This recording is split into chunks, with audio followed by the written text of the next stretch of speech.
Hello dear viewers of the channel. Today we bring you a new episode on the topic of the grey eminence behind the collapse. How did Raisa Gorbacheva's love for money and the West lead to the collapse of the USSR? Did you know the fate of the 20th century's greatest superpower, a nation covering 1/6 of the land and with a nuclear arsenal capable of destroying the planet several times, was being decided not in secret KGB bunkers and not even at the long oak tables of the Politburo? What if I told you that the nails in the coffin of the Soviet Union were hammered in with elegant stilettos in the fitting rooms of Paris boutiques and at social gatherings in London? Sounds like an absurd conspiracy theory, right? But history sometimes has an amazing sense of irony. Today we're going to talk about the woman who became the first and last true First Lady of the USSR, Raisa Maximovna Gorbacheva. A figure as tragic as she was destructive for the system her husband led.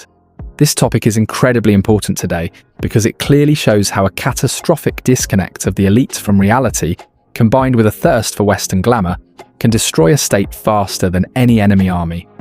We often forget that an empire is destroyed not only by economic crises, but also by the loss of the authority's moral authority. In this video, we will analyse several key and striking points. First, we will learn how the cultural shock caused by Raisa Maximovna's public visibility broke the traditional Soviet paradigm and caused intense hatred among ordinary citizens. Second, we will closely examine her Western shopping trips, which occurred amid empty shelves and rationing in the USSR, a perfect recipe for social unrest. Third, we will dive into behind-the-scenes intrigues and find out how a wife's pillow talk reshaped the personnel policy of an entire empire. And fourth, we will analyse how Western politicians, quickly seeing through the weaknesses of the Soviet General Secretary, used his wife's vanity as their main geopolitical weapon. And at the very end, I will reveal to you a striking but thoroughly documented fact about so-called royalties and Western accounts, which will make you look at the true motives of the Gorbachev family in the last months of the USSR's existence in a completely different way. Watch until the end. This really turns your worldview upside down. Do you know how any revolution begins? With the breaking of unwritten rules. Before the Gorbachevs appeared on the political Olympus, Soviet citizens practically had no idea what their leaders' wives looked like, or how they lived. Let's recall the history. Nadezhda Krupskaya was a revolutionary comrade, while Nina Khrushcheva, despite knowing foreign languages, looked like a simple, cozy grandmother in a colourful housecoat next to Jacqueline Kennedy. And Victoria Brezhneva was only interested in jam recipes and the health of Leonid Ilyich. The wives of Soviet leaders were invisible. It was an unspoken social contract. The leader belonged to the state, and his personal life was hidden behind the high Kremlin wall.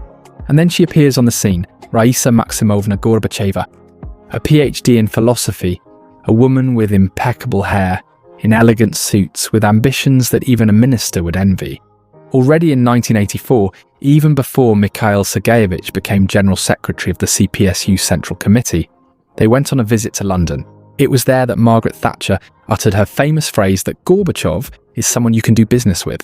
But few people know that the attention of the British press was focused not only on the future reformer, but also on his wife. Western journalists were shocked. A Soviet wife who doesn't just stand quietly on the sidelines, but actively joins in social conversation, quotes philosophers, and clearly enjoys posing for photographers. However, what caused excitement in the West became the beginning of the end inside the USSR.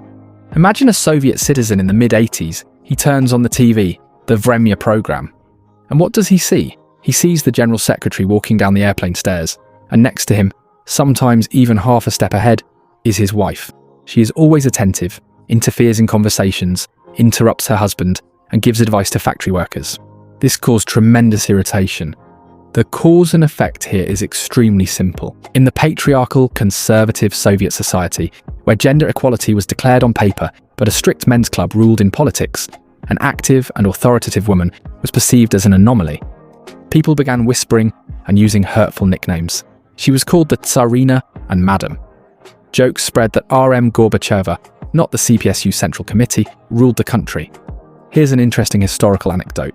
When the Gorbachevs arrived in the United States for a visit, Raisa Maximovna decided to give Nancy Reagan, the wife of the American president, a real lecture on Marxism, Leninism, and the structure of Soviet society right during tea time. Nancy Reagan later wrote in her memoirs that she was incredibly irritated by the didactic, professorial manner of the Soviet guest who talked without stopping. You have to admit that's pretty ironic. After all, when your own country spends hours standing in lines for toilet paper and sausage, it's the perfect time to lecture the First Lady of the capitalist world about the superiority of socialism. This dissonance between her words and the real situation in the USSR was becoming more and more obvious. Here we come to one of the most painful points. What do you think angers people the most when the economy is going down the drain? That's right, the ostentatious luxury of the rulers. Let's begin with a small, lesser-known but revealing detail. Officially, it was believed that Raisa Gorbacheva's wardrobe was exclusively the work of domestic designers, particularly the fashion house on Kuznetsky, most run by Vyacheslav Zaitsev. And indeed, many items were sewn in Moscow, but the devil is in the details. The best imported fabrics were used to make her suits, trimmings were purchased abroad, and her trips abroad were always accompanied by visits to expensive boutiques. While the anti-alcohol campaign was unfolding in the Soviet Union, while ration cards for soap, sugar, and cigarettes were being introduced, while the average engineer earned his 100 to 120 rubles and dreamed of check boots, Raisa Maximovna shone in outfits that cost thousands of dollars. The French couturier Pierre Cardin admired her, and Yves Saint Laurent held private shows for her. Let's look at the numbers and facts. In 1989, during a visit to Paris, Raisa Gorbacheva visited the Yves Saint Laurent boutique. While Soviet women were sewing dresses from altered men's shirts and standing in lines for pantyhose, the First Lady of the USSR was choosing elite perfumes and exclusive outfits. The Western press enthusiastically published photos of the wife of the Communist Party leader choosing diamonds at the London jewellery house, Mappin and Webb. What effect did this have inside the country? Catastrophic. Rumours spread ahead of the government motorcade. People said that she was buying out entire boutiques, that she paid with gold credit cards, which for a Soviet person was something straight out of science fiction. And even if some of these rumours were exaggerated, the reality was telling enough. This phenomenon's cause and effect relationship is harmful. Gorbachev urged the country to pursue acceleration and perestroika, asking people to tighten their belts and work for socialism's renewal. But the people looked at his wife, shining with diamonds next to Western billionaires, and understood one thing: the elite lives by completely different rules. Trust in the authorities, that sacred awe of the Kremlin, was melting away before their eyes. A funny contradiction comes to mind. The Gorbachevs genuinely didn't understand why they were so disliked at home. Raisa Maximovna believed she was doing a great thing, presenting the Soviet woman to the world as beautiful, educated, and stylish. She sincerely believed she was improving the country's image, and that's absolutely true. In the West, she was loved. The problem was she was the wife of the Soviet Union's leader, not a Western one. That's history's cruel irony. She tried to prove to the West that Soviet people could also wear Dior, while the Soviet people themselves had nothing to eat. We're entering the most dangerous stage of our investigation. It's one thing to love beautiful dresses, and quite another to meddle in the management of a nuclear superpower without any constitutional authority to do so. An unexpected fact that was hidden from the general public for a long time. Raisa Gorbacheva became the first wife of a Soviet leader in the history of the USSR to have her own security detail from the 9th Directorate of the KGB, a personal staff of secretaries, and even special communications. According to the recollections of the former head of the security of the President of the USSR, General Yuri Plekhanov, the influence of his wife on Gorbachev was not just significant, it was absolute. The specific examples are astonishing. Raisa Maximovna regularly reviewed drafts of the most important state documents before they reached the Politburo. She edited the General Secretary's speeches. Moreover, she was present at closed-door meetings and could even interrupt the Minister of Foreign Affairs or the Chairman of the Council of Ministers. Many historical figures left rather biting recollections about this. Boris Yeltsin, who was Gorbachev's political opposite, fiercely hated this family monopoly on power. In his memoirs, Politburo member Yegor Ligachev, a man with conservative views, bitterly described how decisions made during the day at Central Committee meetings would mysteriously be changed to the exact opposite by morning. In party circles, this was called pillow politics. In the evening, Mikhail Sergeyevich would agree with his party comrades, but at night, Raisa Maximovna would set him straight. And in the morning, the country would wake up to a new direction. As a result, Gorbachev quickly became alienated from his own nomenclatura. The party elite, made up of tough men hardened by bureaucratic intrigues, took Raisa Maximovna's dominance as a personal insult.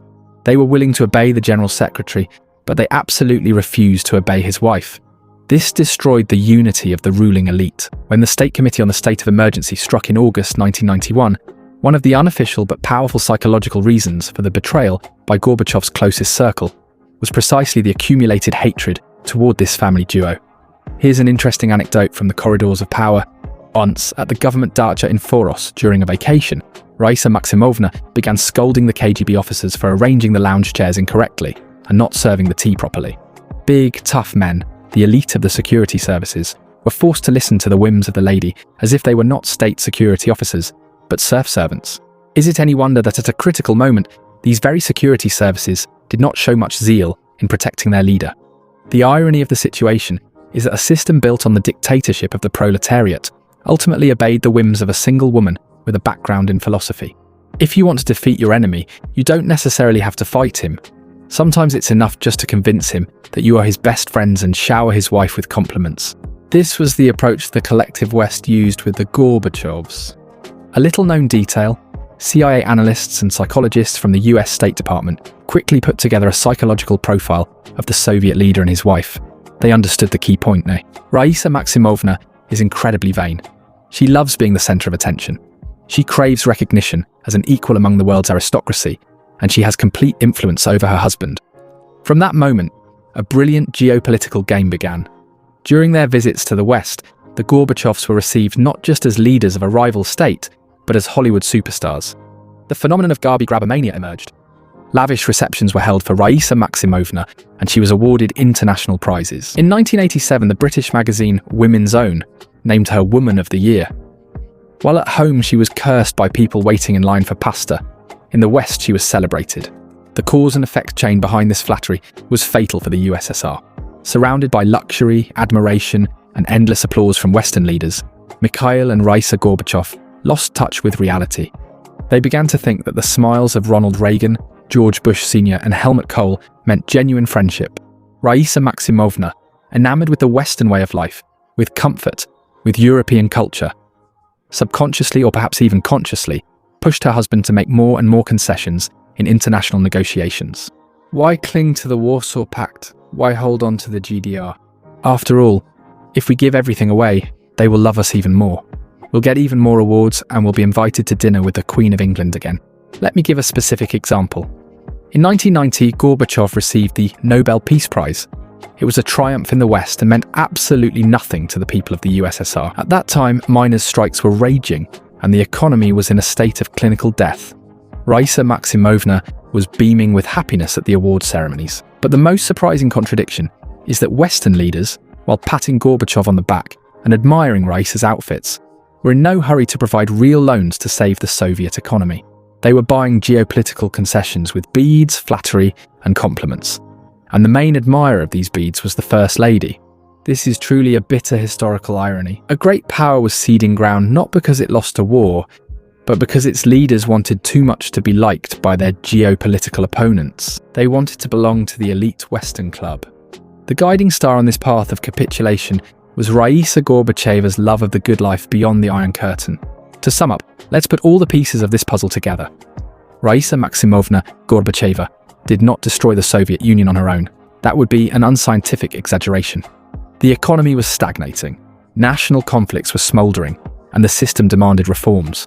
But it was she who became the catalyst, the very spark that ignited the powder keg of public discontent. Her public presence broke Soviet traditions. Her demonstrative love for Western outfits, shopping, and social gatherings against the backdrop of an impoverished population destroyed the sacrosanct authority of the top leadership. Her constant interference in state affairs, that very bedroom politics, split the political elite and deprived Gorbachev of the support of his own party. And her vanity and thirst for Western recognition made the Soviet leader an easy prey for experienced geopolitical players in Washington and London. Can you see the clear parallel with the present here? Today, we often see politicians and high-ranking officials who care more about how they look in the eyes of international forums in Davos than about what their own citizens think of them. An elite whose children study in London, whose wives shop in Milan, and whose capital is kept in Switzerland will never be able to sincerely and fully defend the national interests of their country. The Gorbachevs were the first to openly demonstrate this deadly disease for the state, the virus of Western vanity. And now, as promised, here is that very curious fact from the introduction, the hook that tears off all the masks. In 1991, when the Soviet Union was already falling apart at the seams and breaking into pieces, Raisa Gorbacheva published a book of reflections called I Hope. The book was actively published in the West, and this is where things get really interesting. The royalties for this book, as well as for the foreign editions of Gorbachev's own books, amounting to millions of dollars, flowed into Western bank accounts. For the first time in the history of the Soviet state, the family of a sitting leader began to legally accumulate huge capitalist fortunes abroad, creating the foundation for the so-called Gorbachev Foundation. While millions of Soviet people were losing their meager savings in their bank books due to inflation, the Gorbachev family was securing a comfortable life for themselves in the very Western system they so admired. This was no longer just shopping, this was the integration of the personal interests of the top leadership into the global financial system. And when that happened, the fate of the USSR was finally sealed. The state simply became an obstacle to their new glamorous global lifestyle. And in this regard, I have a provocative question for you, which I'd like you to think about and share your opinion on in the comments. What do you think? Was Raisa Gorbacheva simply a naive woman who became a victim of Soviet misogyny and envy? Or was she a cold and glamorous architect of collapse, who traded the great empire for a gold credit card and the applause of the West? I'll be waiting in the comments. Let's discuss. That's it for today. Learn from history to avoid repeating its mistakes.